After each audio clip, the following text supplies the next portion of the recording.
Bienvenue sur Parenthood, le podcast dédié à la parentalité.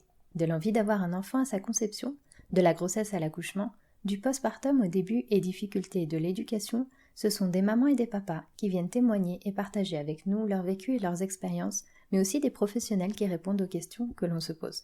Ici, on apprend, on se rassure et on déculpabilise. Alors, on respire un grand coup et c'est parti.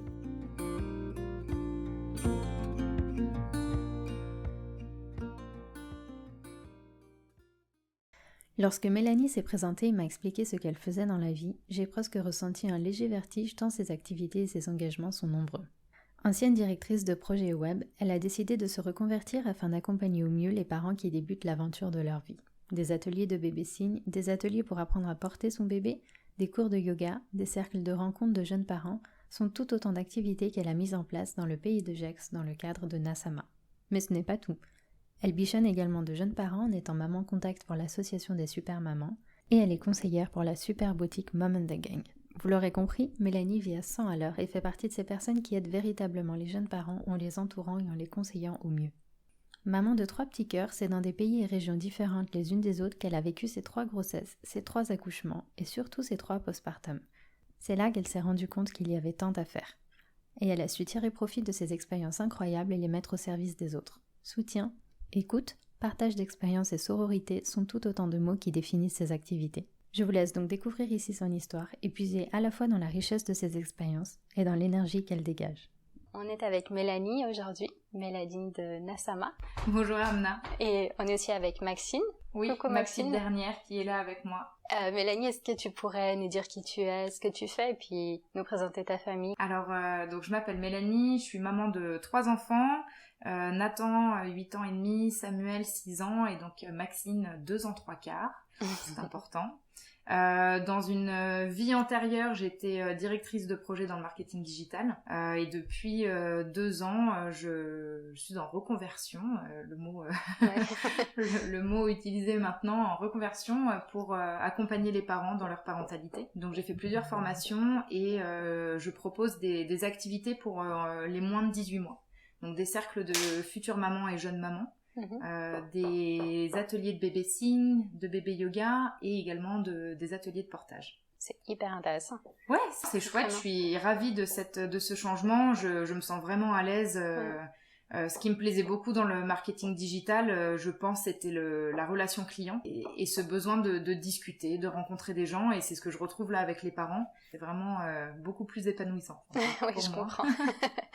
C'est un peu ma démarche aussi avec le podcast. Je suis également conseillère chez Mom and the Gang, c'est une boutique nomade, donc un peu comme Tupperware, de la vente à domicile. Et Mom and the Gang, c'est une boutique de jouets pour enfants et d'articles de puériculture. Je fais également partie de l'association des Super Mamans France. Ouais. Je suis maman contact pour l'un et je participe également à la gestion du compte Instagram. Et je suis très active dans les associations de parents d'élèves de mes enfants. D'accord. Voilà, ici en France ça s'appelle le sous des écoles. Ouais. D'accord, ok. Et donc je participe pour organiser des actions, pour récolter de l'argent, pour que ensuite les enfants puissent faire des sorties, des spectacles. Ok, c'est génial. Ouais, donc t'as une vie très chargée à 100 à l'heure, comme tu dis. Exactement, ouais, j'ai un tempérament plutôt rapide et il faut que ça suit derrière, oui. Ouais. Est-ce que tu veux nous présenter l'association des super mamans? Oui, bien sûr. Alors, les super mamans à la base c'est suisse. Ça a été créé en 2015 de mémoire. Et l'année dernière, il y a 3 mamans en France qui se sont rencontrées et qui ont connecté puisqu'elles sont de partout en France, mais enfin elles sont pas du tout à côté, c'est pas 3 copines à la base, c'est juste 3 personnes en fait qui avaient contacté l'association suisse en disant votre concept il est génial, on voudrait l'importer en France. Ah ouais, d'accord. Et puis en fait à 3 c'est toujours plus simple. Et donc elles ont lancé le concept en France. On va dire que c'est vraiment lancé depuis août l'année dernière, donc ça va faire 1 an. Le compte Instagram depuis le début de l'année, on est à 4000 abonnés et on a quasiment des mamans contact pour tous les départements, nous on fonctionne par département et c'est vraiment fantastique de voir en fait toute la communauté qui s'active, qui partage, le bouche à oreille, on a plein de contacts de mamans qui vont nous dire j'ai une copine qui m'a partagé votre post sur tel sujet, c'était super intéressant, donc j'ai j'ai lu, j'ai parcouru votre compte, j'ai compris de ce que c'était, donc moi aussi j'ai envie d'être maman cadeau. Donc c'est vraiment chouette de pouvoir voir ce soutien entre femmes. J'ai pas expliqué le concept parce que c'est vrai que je me dis en Suisse on le connaît, mais donc les super mamans, c'est le principe de venir en soutien aux jeunes parents qui viennent d'avoir un bébé, donc ça peut être le 5e comme le tout premier, hein, c'est juste un nouveau bébé qui vient d'arriver, et on a tout un réseau de bénévoles qui va venir les soutenir en leur apportant un repas tout prêt fait maison, donc ça évite de se dire qu'est-ce qu'on mange, de faire la cuisine, de faire les courses, c'est un petit grain dans toute la charge mentale qu'il y a, mais voilà. Mais c'est énorme, surtout les premiers temps, ça aide beaucoup. Et puis les rencontres, il y a le Covid. Sinon, c'est vrai qu'on passe du temps avec... moi, je bichonne côté Suisse et côté France, et c'est chouette, en fait, de rencontrer ces mamans, de discuter avec elles. Elles ont toutes des parcours hyper intéressants, enfin, même si c'est, entre guillemets, le premier, et que moi, j'en ai 3, mais il y a vraiment des choses... ces rencontres sont magiques, moi. Oui, puis c'est bénéfique dans les deux sens. Exactement. C'est ça qui est chouette. Ah oui, mais c'est ce que je veux dire, même moi, moi j'en retire énormément. Ouais, ça se sent.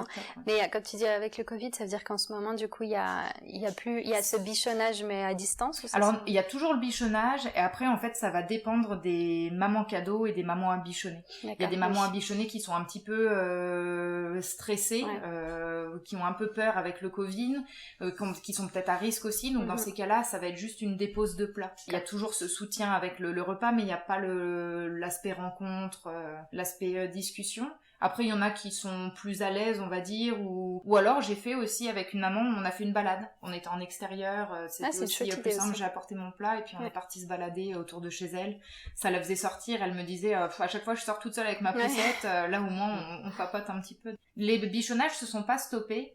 Parce que on est une association alors en France, je sais pas comment ça marche en Suisse, mais on est une association d'utilité publique. Et en soutien à ce qu'ils appelaient pendant le Covid personnes vulnérables. Donc on avait les attestations pour pouvoir se déplacer, etc. Donc ça s'est pas stoppé, c'est juste dans la manière de se rencontrer. Je me demandais comment ça t'était venu du coup cette idée de créer en fait ton entreprise, de créer Nasama. Alors faut que je remonte à ma première grossesse pour te parler de tout ça. Donc en 2012, je suis au Canada, à Toronto, ça fait plusieurs années qu'on y est avec mon conjoint. Et donc j'ai Nathan, et au Canada il y a un congé maternité d'1 an que je ne prends pas parce que je suis encore très française dans ma tête et que mes connaissances ont toutes pris 2 mois et demi, 3 mois le congé maternité classique en France, et que je comprends pas en fait pourquoi il faudrait 1 an. 1 an, je vois pas vraiment l'utilité. L'entreprise pour laquelle je travaille est très très ouverte sur ce côté-là, donc ils me disent que je prends le temps que je veux, que je reviens quand je veux, enfin vraiment c'est très libre.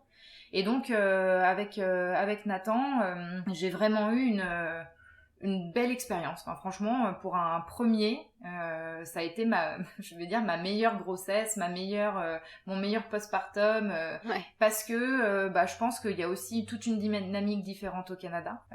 Pour te donner des exemples, j'ai pu faire des cours d'aquagym quand j'étais enceinte, là sur le dernier trimestre. Et en fait, les cours, c'était 1 demi-heure de rencontres et de discussions avec le groupe de futures mamans. On devait être presque une quinzaine tout le temps. Et donc après les 30 minutes de discussion, on avait 3/4 d'heure dans la piscine pour faire le petit sport et puis pour se préparer pour l'accouchement. Et puis après, quand on repartait, il y avait vraiment une bonne entente. On discutait dans les vestiaires. Et sur ce groupe de mamans, il y en a 2 avec qui j'ai vraiment sympathisé et avec qui on est resté en contact. J'avais également fait une préparation à l'accouchement en français et en collectif. Et donc pareil, sur ce groupe-là, il y a 2 autres mamans avec qui j'avais sympathisé. Donc on s'est retrouvés en fait un groupe de 5 mamans. Et on a tout accouché entre début décembre et fin janvier. Génial. Et en fait, on a vraiment profité de notre congé maternité pour se balader ensemble. Quand il y en a une qui, entre guillemets, craquait ou qui était vraiment à bout en disant là les filles, il faut que je sorte, qui est dispo, il y en a toujours une, on n'habitait pas trop loin et donc on pouvait se balader avec les poussettes. C'est génial. Le côté le plus difficile, c'était de trouver un endroit accessible.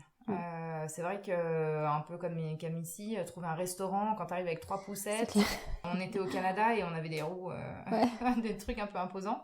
Ça c'était un peu le plus compliqué. Mais il y avait vraiment ce côté en fait d'entraide. C'était vraiment chouette. Mais quand tu dis que t'as pu avoir ces cours, c'est parce que c'était pris en charge par les assurances au Canada ou c'est parce que c'était de ton initiative? Alors les cours d'aquagym, c'était ma propre initiative. Après, c'était pas excessivement cher. Enfin voilà, ça restait très très correct. Le cours de préparation à l'accouchement, ça s'était pris en charge dans la grossesse. Donc si je fais un petit parallèle avec mes 2 autres grossesses que j'ai eues à Grenoble et ici dans le Pays de Gex, à Grenoble, quand je suis arrivée, je voulais refaire ce genre de cours. Et en fait, la seule chose que j'ai trouvée, c'était un cours d'aquagym dispensé par une sage-femme dans un cabinet de kiné. Donc certains kinés ont des petites piscines pour leur rééducation, mais c'était une toute petite piscine et les cours n'étaient pas fixes. Ça veut dire qu'en fait, il y a des fois, par exemple, sur une semaine, il y avait des disponibilités le lundi midi, le mardi après-midi, mercredi matin. Et chaque maman, en fait, choisissait son jour en fonction de son emploi du temps. Il y a des jours, je me suis retrouvée toute seule dans la piscine avec la sage-femme. Donc, pour créer du lien, en fait, et rencontrer du monde, impossible. Ouais. Et puis, en plus, la façon dont c'était fait, c'était des vestiaires où t'es dans ta cabine, tu rentres par une porte, tu rentres dans ta cabine, tu te changes, tu ressors, t'es dans la piscine. Mais donc, pas cette possibilité vraiment de créer du lien en fait. Donc j'ai pas du tout réussi à recréer ça pour mes 2 autres grossesses. Une autre chose qui m'a marquée, tu vois, au Canada, et c'est là, ce sont ces petites choses là qui ont commencé à faire germer cette idée de pas de changement de vie, mais de me dire il y a vraiment des choses à faire. Quand j'ai accouché de Nathan, au bout de 6 semaines, j'ai voulu m'offrir un massage parce que j'avais fait un massage prénatal déjà et j'avais très envie de faire un juste après. Et je m'étais posé la question de me dire, avec un bébé de quelques semaines, de 6 semaines, comment on fait, comment ça se passe.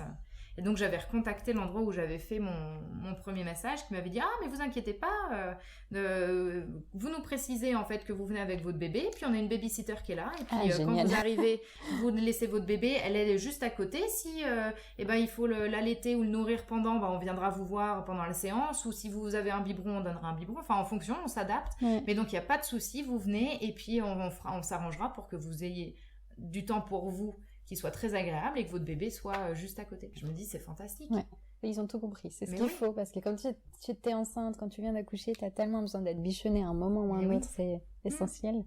Et puis au début, ton bébé, tu peux pas le laisser des heures, c'est mieux qu'il t'accompagne, et puis ça met tellement de contraintes, en fait, de se dire que tu peux pas y aller avec ton enfant parce que, ou alors si tu as un plus grand, d'ailleurs, parce que j'aurais pu... accoucher du 2e et puis venir et puis faire garder mes 2 en fait. C'est vraiment leur système de garderie. Oui, parce que c'est ça qui est dommage, c'est qu'au final, il y a beaucoup de personnes qui finissent par laisser tomber l'idée et puis c'est une frustration sur une autre, puis on s'en rend pas compte. Exactement. Donc tu vois, avec cette expérience au Canada, j'avais vraiment ma tribu, j'avais vraiment l'impression d'avoir des activités adaptées autour de moi, de pouvoir faire des choses, de pouvoir sortir. Vraiment, j'avais l'impression d'être entourée. Je veux dire, je parle pas de mon mari, mais je veux dire à l'extérieur, quand les jours où moi j'étais seule et qu'il allait au travail. Quand je suis revenue en France, on s'est installé à Grenoble. Grenoble, on connaissait pas grand monde au départ, et il se trouve que je suis tombée enceinte très rapidement après notre arrivée. Nathan a 2 ans et demi. On est arrivé à Grenoble en juillet, je tombe enceinte en fin août, début septembre. Ah oui. Quand je dis rapide, c'est très rapide. Ouais.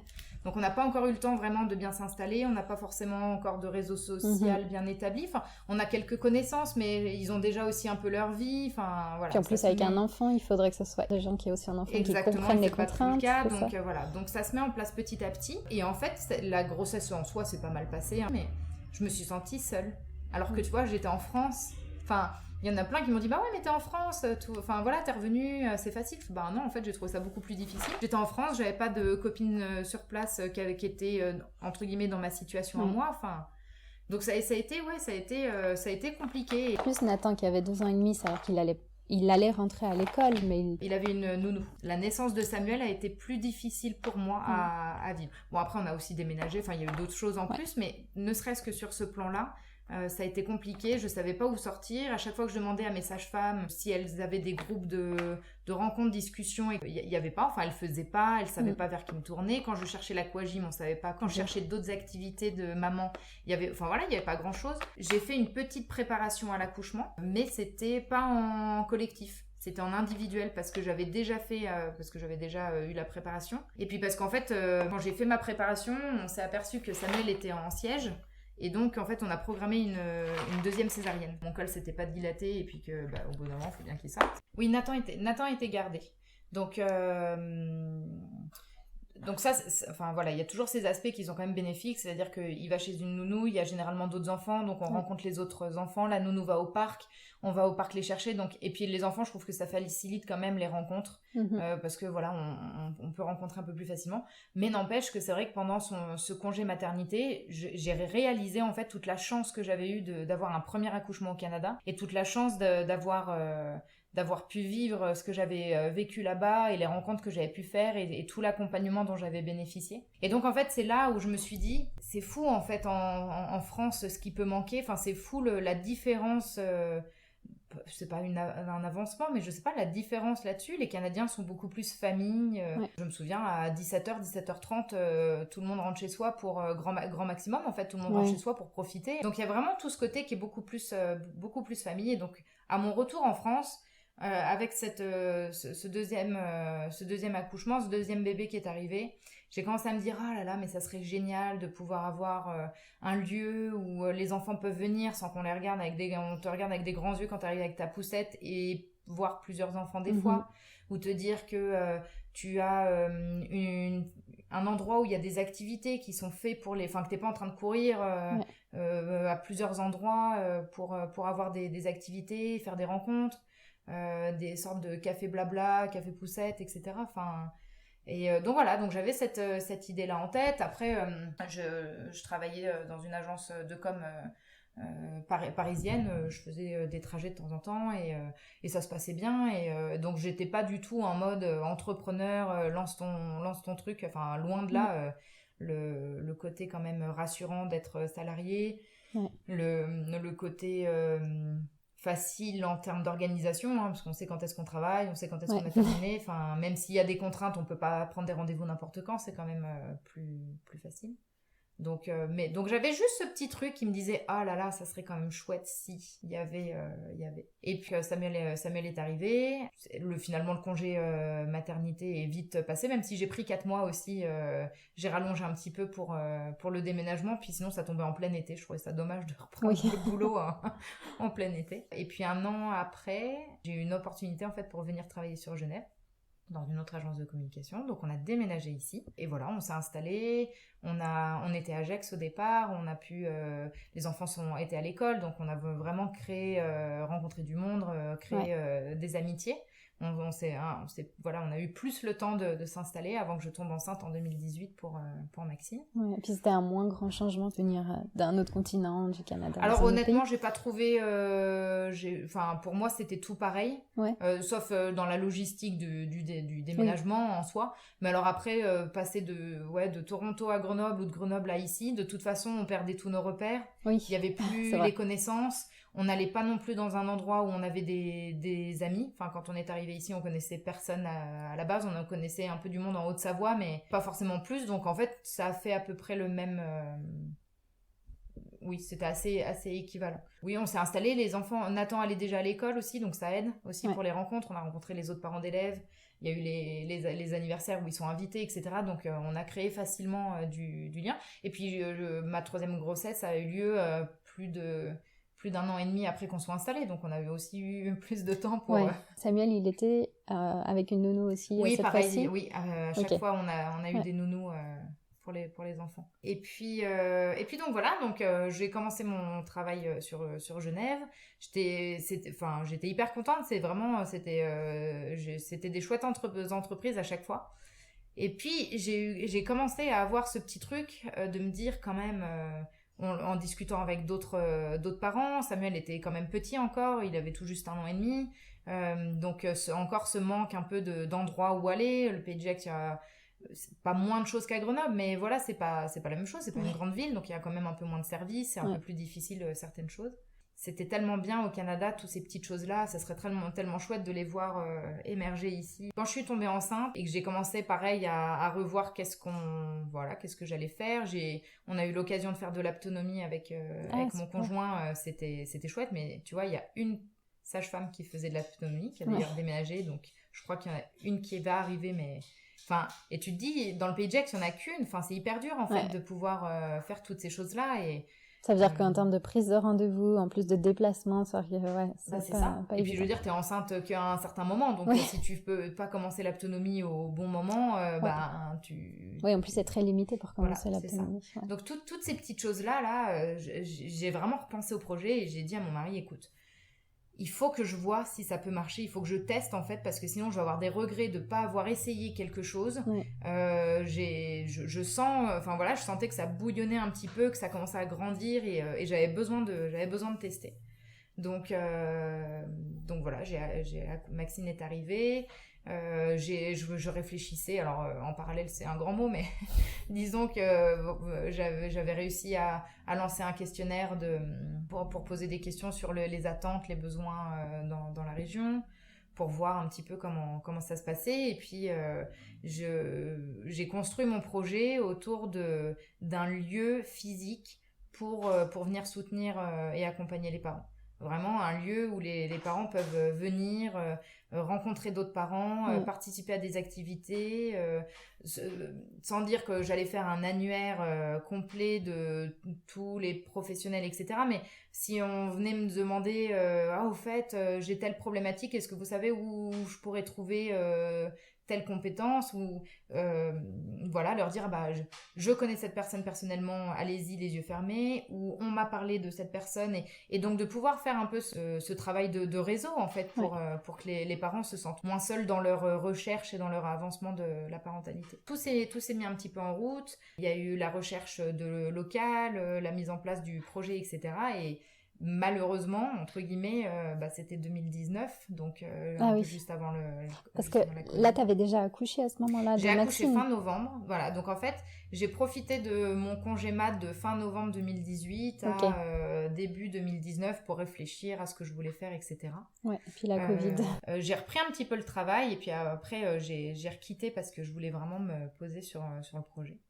Et j'ai trouvé un local fin 2019. Le temps que tout se mette en place et que ça soit validé, l'offre, tous ces trucs-là, c'était mars 2020. Et puis on a été confinés, et donc on n'a pas pu signer le compromis tout de suite. Il a fallu attendre. Et puis après, alors je dis on parce que j'avais une associée à l'époque. Quand on a présenté le projet aux banques, il y avait une petite part de restauration une grosse part de restauration dans le projet. Donc avec le confinement qui avait tout bloqué, les restaurateurs qui étaient pas, et ça a beaucoup freiné. Donc on a patienté jusqu'en août 2020 quasiment. Donc ça fait déjà 1 an, tu vois, que j'ai quitté mon boulot et que je travaille sur le projet. Et en août 2020, on voit que c'est long, que c'est compliqué avec le local pour l'acheter, parce que forcément ça demande un investissement important. Donc on discute avec le propriétaire pour pouvoir louer le local dans un premier temps, parce que ça fait baisser quand même le budget. Donc le temps qu'on renégocie donc c'est septembre, le temps qu'on renégocie avec le propriétaire pour la location, qu'on s'accorde sur un prix, qu'on refasse le projet, qu'on revienne voir les banques, c'est octobre, il y a le 2e confinement. Ouais. Voilà, donc les banques sont de moins en moins partantes pour suivre le projet. Je pense que déjà dès le départ, le fait d'être une femme, d'avoir une clientèle principale de maman avec des enfants, donc ils se disent que c'est pas fiable, parce que si l'enfant il est malade ou ils ont mal dormi, etc., ils peuvent annuler ou ne pas venir, etc. Franchement, je pense qu'on faisait clignoter tous les warnings dans tous les sens dès le départ. Donc là, c'est vrai qu'avec la Covid, c'est très compliqué. Donc on patiente. Mais tu devais être toujours aussi excitée d'avoir ce projet en tête, mais en même temps frustrée, stressée. Ça doit être un mélange. J'ai découvert les montagnes russes émotionnelles. On parle, tu sais, des fois en tant que maman, qu'on a l'ascenseur émotionnel, etc. Mais je crois que, tant que j'avais pas essayé de lancer mon propre business, je connaissais pas. Je sais pas, mais je pense qu'il y a des jours, j'ai fait plusieurs allers-retours de tout en haut à tout en bas, en fonction des nouvelles, etc. Et c'est vrai que c'est prenant. Donc c'est vrai que la fin d'année dernière a été compliquée pour moi, que ce soit sur le projet qui avance pas, il faut prendre des décisions, parce que on ne veut pas être dans l'attente, on ne sait pas combien de temps ça va durer, on va pas être dans l'attente. Il y a les enfants à gérer, avec les classes des fois qui ferment, ou la nounou qui est malade, ou c'est une organisation. Mon mari qui est un petit peu en télétravail, donc faut aussi s'ajuster sur la cohabitation au quotidien. C'est pas la même chose de faire juste les heures de soir matin et week-end et puis de passer à du 24 sur 24.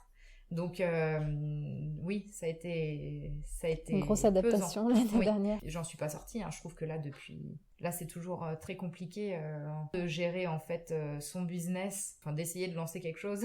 Il y a beaucoup d'incertitudes, tu sais pas trop où tu vas, un jour tu penses à quelque chose, le lendemain c'est plus compliqué, c'est exactement, très dur.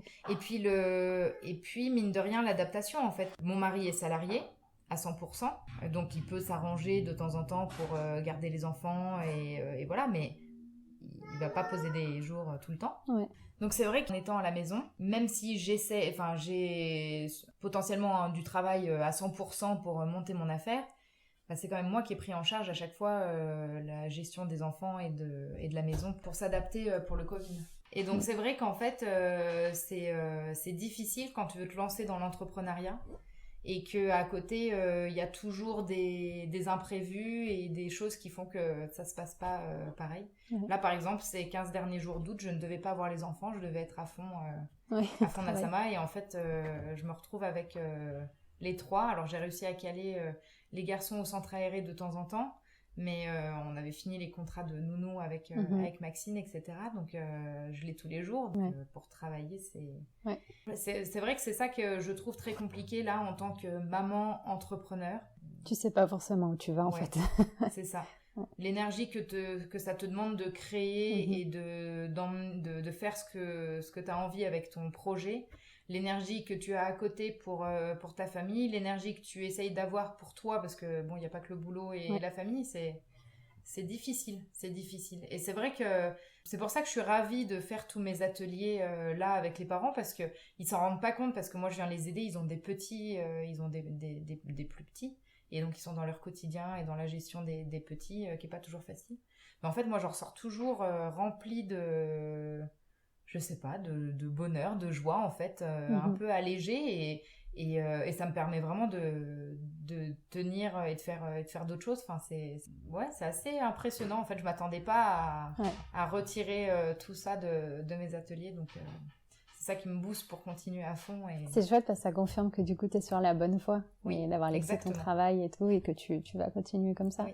Exactement, Donc pour en revenir à ma petite explication, on arrive donc fin d'année dernière, on voit que c'est encore très compliqué, il y a des confinements, reconfinements, déconfinements, etc. On ne sait pas trop où on va. Avec mon associé, on décide de se séparer pour aller chacune de son côté. Voilà, chacune de son côté. Moi, je décide de faire des formations en me disant de toute façon, j'ai le temps de voir un peu ce qui se passe, de voir ce qui avance. Autant que je me fasse des formations, comme ça je pourrais faire des activités qui me plaisent où je verrai en fonction. Donc j'ai suivi la formation d'éveil essence pour le bébé cygne en fin d'année dernière. Parce que c'est toi qui anime tous les ateliers que tu proposes en fait. Exactement. D'accord. Je me suis formée au cercle maman-bébé, donc pour proposer des groupes de rencontres en fait pour les futures mamans, dernier trimestre de grossesse, et puis pour les mamans qui viennent d'avoir un bébé dans les 6 premiers mois. Je réfléchis aussi à des cercles de papa, mais voilà, faut voir comment tout va se mettre en place. Ça, je l'ai fait avec le réseau francophone de cercle maman-bébé. J'ai suivi une formation aussi de bébé yoga avec Graines de Massage, qui est en région parisienne, et ma certification de monitrice de portage avec une association suisse qui s'appelle Psetua, porter son enfant est tout un art. Donc voilà, donc en fait j'ai fait ces formations en me disant ce sont des activités que j'aurais aimé trouver moi ici dans le pays de Gex quand j'ai eu ma fille, qui n'existent pas. Donc voilà, c'est des activités qui m'intéressaient. Et donc on peut dire que depuis avril 2021, je suis lancée, alors pleinement non, parce que j'ai toujours les enfants et les aléas et les imprévus. Il y a toujours le Covid. Voilà, il y a toujours le Covid. Mais voilà, depuis avril, j'organise, je propose mes activités. Beaucoup à domicile et en individuel pour le moment, encore une fois à cause du Covid. J'espère pouvoir faire des ateliers collectifs là sur la rentrée. Bravo. C'est tout un processus qui a pris du temps, mais c'est chouette que tu aies continué et que tu sois heureuse avec ce que tu fais. Oui, merci. L'attente est longue et difficile parce que la plupart du temps, je pense que tu n'es pas maître c'est ce qui est dur. de ce que tu attends. Et en plus, pour mon tempérament qui est très fonceux et très... qui aime que les choses aillent vite, etc. Moi, j'étais toujours prête très vite. Enfin, je faisais en sorte de... Et donc, l'attente est difficile. L'attente est difficile.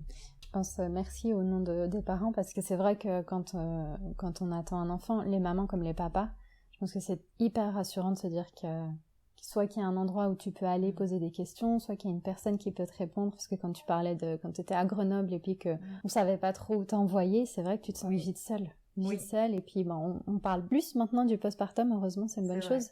Mais c'est vrai que pour le coup, si tu te sens seule, ou les papas aussi, c'est encore un autre type, parce qu'on leur donne moins la parole aussi à ce sujet, mais c'est vrai que se sentir seule dans une période comme ça où tu es déjà vulnérable, avec la fatigue, avec un bouleversement, c'est extrêmement compliqué. Puis surtout dans notre région aussi, enfin là je parle vraiment du Pays de Gex, mais la plupart des gens qui sont là n'ont pas de famille. On arrive ici pour le travail, on s'installe, on ne sait pas forcément combien de temps ça va durer, et en fonction de voilà, le temps de s'installer. Donc c'est vrai que il y a vraiment, je trouve, cette problématique ici d'isolement et de rupture de lien qui est importante.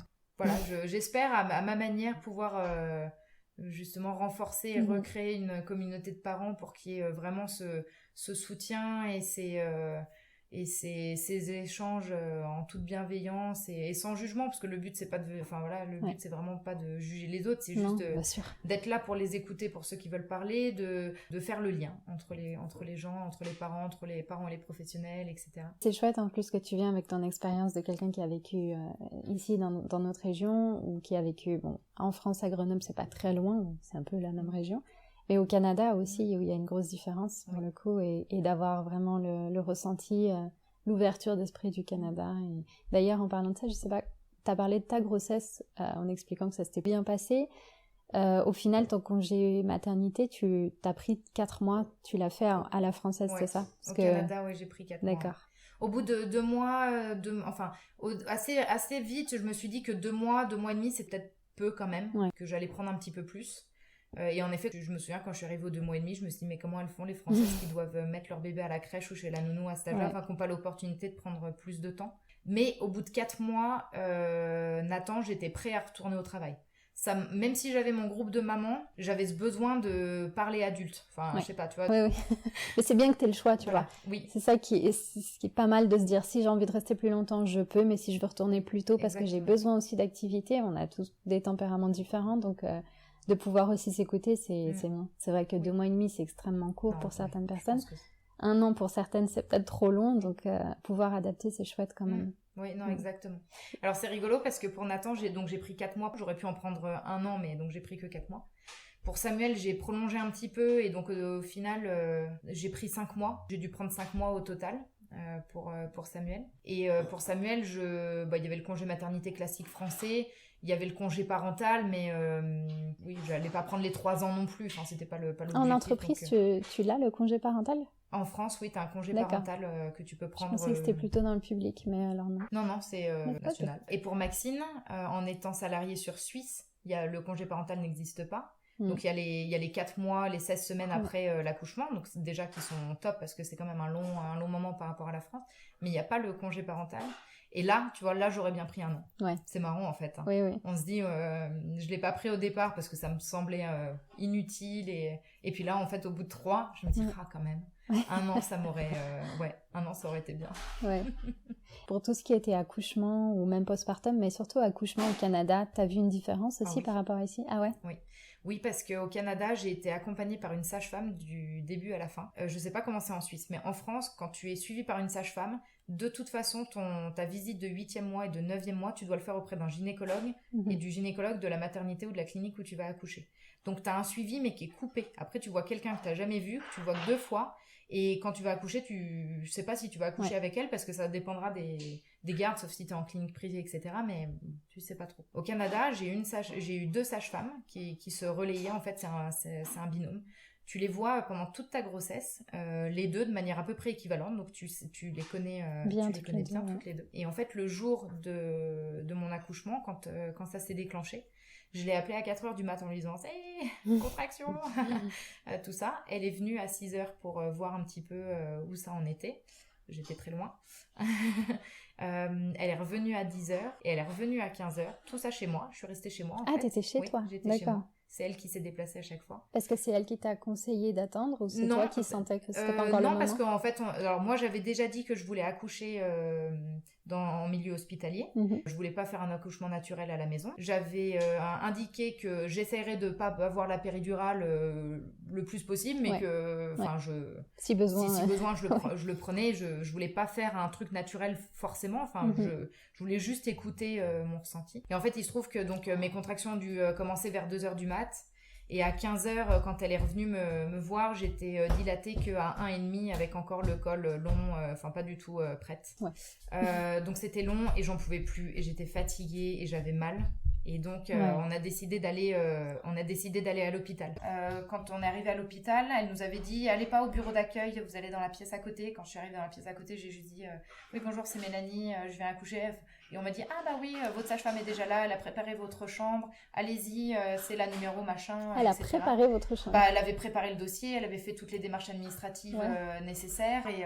T'étais attendue en fait. J'étais attendue, ouais. Donc oui, donc je suis arrivée, tout était prêt. La sage-femme avait fait toutes les démarches administratives. Elle était dans la chambre, elle avait déjà préparé le monito. Enfin voilà, je suis arrivée, je me suis installée. Elle m'a auscultée et j'étais à 3. Vive les dodanes et le petit trajet en voiture. Parce que franchement, on était à 5 minutes de la maternité, donc j'avais peu d'espoir. Mais donc j'étais à 3. Et donc on a fait venir l'anesthésiste pour que j'aie la péri parce que vraiment je ne supportais plus les contractions et c'était devenu trop difficile pour moi. Et puis en fait, à partir du moment où tu as une péridurale, tu passes sous la responsabilité de l'hôpital. Donc j'aurais pu, si j'avais pas eu la péri, j'aurais pu venir avec ma sage-femme.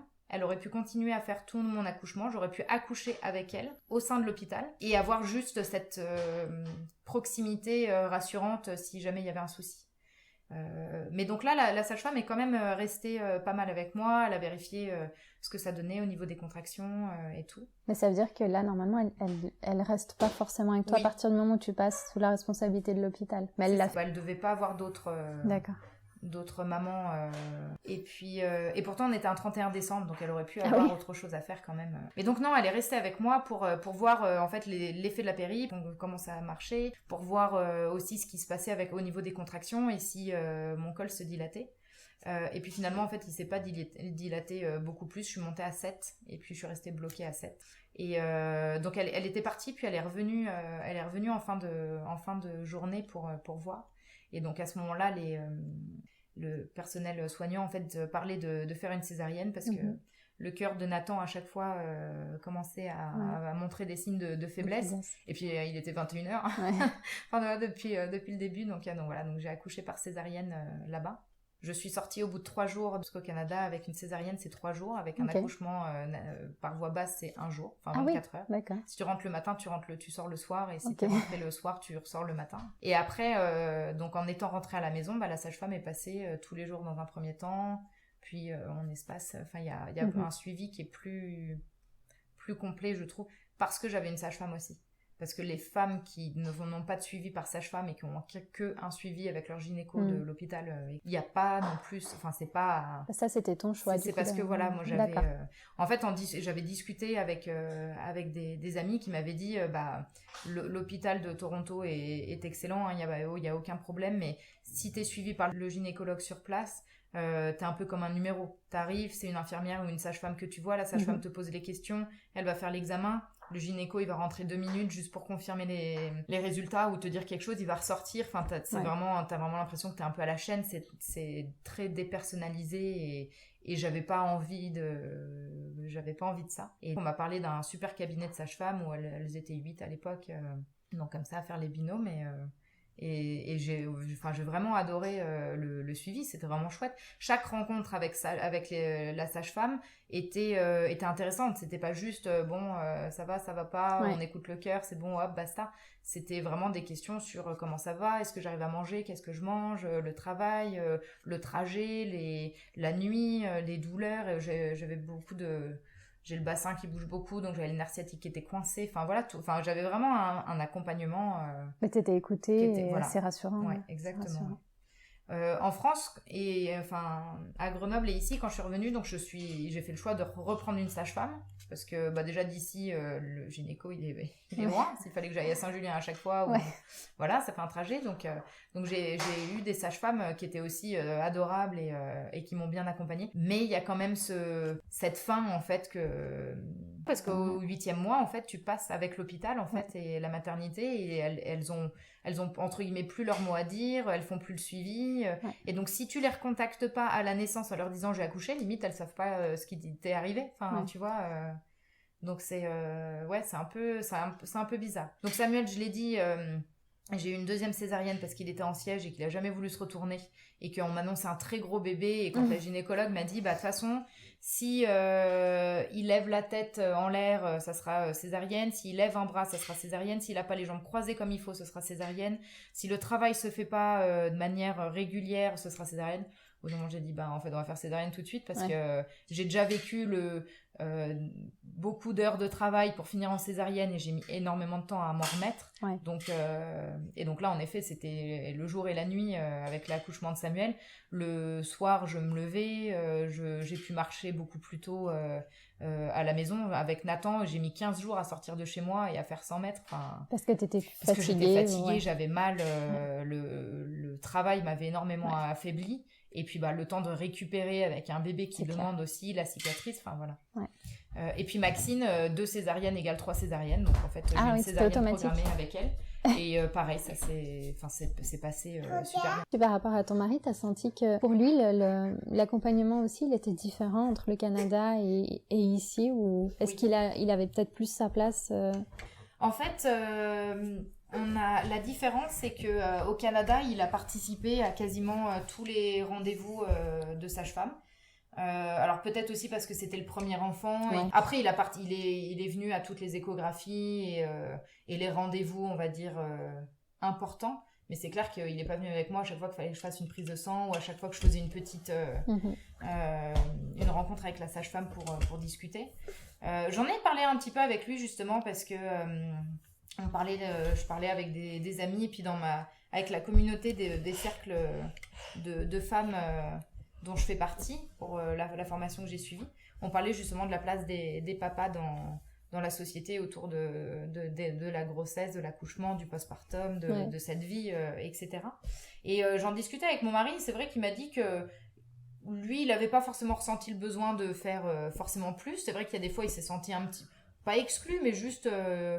il s'est dit après, oui, tiens, j'aurais peut-être eu envie de faire, mais comme il n'y a pas beaucoup d'offres, je pense que les papas ont du mal à se projeter sur comment ils pourraient être intégrés et comment ils pourraient avoir un accompagnement aussi.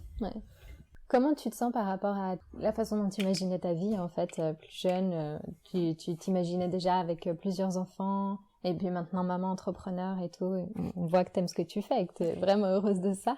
Alors maman, oui. J'ai toujours eu envie d'être maman, j'ai toujours aimé les bébés. C'est marrant parce qu'en France, quand tu es en 3e au collège, on a 14-15 ans, on a un stage en entreprise à faire d'1 semaine. C'est censé nous aider à nous projeter un peu dans le monde du travail, puis voir un petit peu si ça peut nous intéresser, etc. Et à l'époque, j'avais fait mon stage en crèche. Je sais pas, j'avais cette envie de travailler avec les enfants, etc. Et puis après, je sais pas ce qui s'est passé, je suis complètement sortie de là, j'ai fait des études en plus en électronique, enfin rien à voir vraiment. Mais maintenant quand j'y repense, je me dis mais oui en fait, déjà à cette époque-là, j'avais ce truc-là, ce petit truc-là de vouloir être avec les enfants, de les accompagner, de leur parler, puis avec les parents aussi, j'aimais ce contact à raconter le soir aux parents comment s'était passé la journée. Donc voilà, mais donc maman c'était sûr, on a toujours eu envie d'avoir 3 enfants avec mon mari, donc voilà, on a eu les 3, on s'arrête là. C'est génial. Entrepreneur, non, ça je l'ai jamais, ça n'a jamais été une envie particulière. J'ai toujours admiré les gens qui se lancent et qui montent leur business, j'ai toujours trouvé ça fantastique. Là j'ai toujours l'impression que tous les autres font beaucoup mieux que ce que je fais, je suis encore dans ce complexe de l'entrepreneur. Exactement, avec ce sentiment d'imposteur à fond là, mais je travaille dessus. Mais c'est vrai que je me sens bien, je me sens à ma place. Il n'y a plus qu'à lancer. Et qu'est-ce que tu aimerais dire à des parents des papas ou des mamans qui pourraient être dans cette situation de parents entrepreneurs et puis qui traversent des moments un peu durs entre le Covid, la parentalité. Ce qui me rebooste souvent, en fait, c'est ce côté soutien et sororité. Quand j'ai fait ma formation pour les cercles maman-bébé, il y a toute une communauté en fait qui se met en place. Il y a un grand groupe sur Facebook où tout le monde s'échange ses idées, ses astuces, où on vient poser ses questions, mais de tout ordre, hein, que ce soit sur quel matériel tu utilises, à comment, je sais pas, où acheter tel truc, à qu'est-ce que je mets dans telle séance, et il y a vraiment une entraide et je trouve ça magique en fait. Et à chaque fois que je participe à des cafés de facilitatrices, donc des petites rencontres en visio, et ben je ressors de là en mode genre allez c'est bon, je peux tout faire, je vais réussir. Je suis hyper reboostée parce que on s'est redonné confiance mutuellement, on s'est porté. Donc je pense que mais c'est comme en fait parents, que ça soit avec un projet d'entrepreneuriat ou autre, ou même juste une personne, en fait il n'y a pas besoin d'être parent pour, mais je pense que ce qui est le plus important c'est d'avoir un réseau, d'avoir vraiment des liens. Alors c'est pas forcément des liens d'amitié, mais des fois juste des personnes qui sont qui nous apportent du positif, des personnes qui savent nous booster, des personnes qui savent nous mettre en valeur, qui nous redonnent confiance, des personnes sur qui on peut se reposer aussi. Voilà, ce côté soutien pour mieux avancer. Merci pour ce conseil. Non, c'était très chouette, je te remercie. Je vous remercie pour votre présence, votre écoute, et à très vite sur Parenthood pour le prochain épisode.